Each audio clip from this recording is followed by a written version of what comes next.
मुझे तलाक नहीं चाहिए। एक महिला अपने पति को तलाक दे रही थी। उसके 2 बच्चे थे। महिला के वकील ने सारी तैयारी कर रखी थी, बस पति के साइन बाकी थे। पति ने वकील से एक अनुरोध करते हुए कहा, मुझे पता है कि अब मैं अपनी पत्नी और बच्चों से जीवन भर के लिए दूर होने जा रहा हूँ। मेरी एक गुजारिश है कि मेरी पत्नी से कहो कि मैं अपनी पत्नी और बच्चों के साथ आखिरी कुछ घंटे बिताना चाहता हूँ। वह बच्चों को कल कोर्ट में ले आए। वहां से मैं उन्हें अपने साथ ले जाऊंगा। उसके बाद मैं आकर हस्ताक्षर कर दूंगा। सुबह उसकी पत्नी और बच्चे कोर्ट में आ गए। पति ने अपनी पत्नी और बच्चों को कार में बिठाया और उन्हें घुमाने ले गया।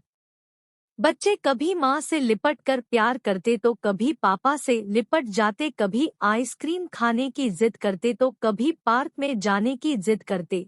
उनके पापा ने उनको आइसक्रीम खिलाई, उसके बाद होटल में ले जाकर अपने हाथों से खाना भी खिलाया और अपने बच्चों को देखते हुए उसके आंखों से आंसू भी छलक रहे थे।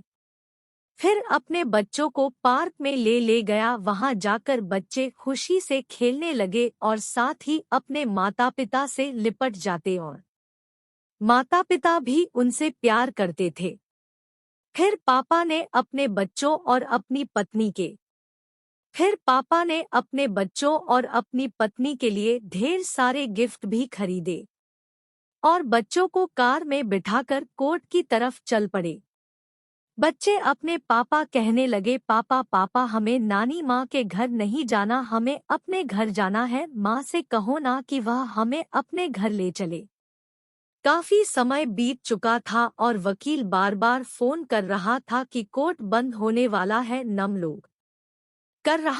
कोर्ट बंद होने वाला है, तुम लोग जल्दी से आ जाओ, मुझे भी अपने घर जाना है। मगर पति का अपनी पत्नी और बच्चों से बिछड़ने का मन नहीं कर रहा था। पति की आंखों से आंसू बहने लगे। बेटी ने देखा तो फौरन पूछा, क्यों रो रहे हो पापा? पिता ने कहा, नहीं, मैं नहीं रो रहा हूँ।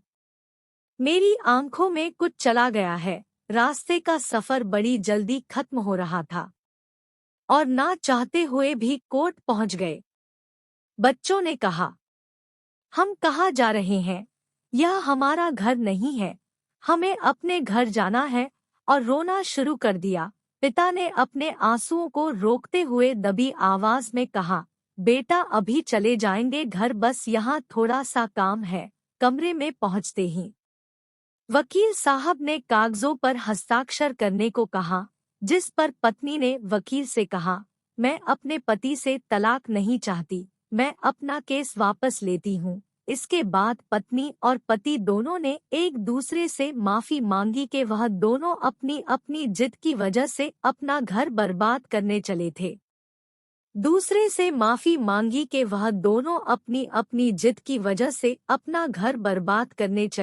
और साथ ही अपने बच्चों की जिंदगी भी।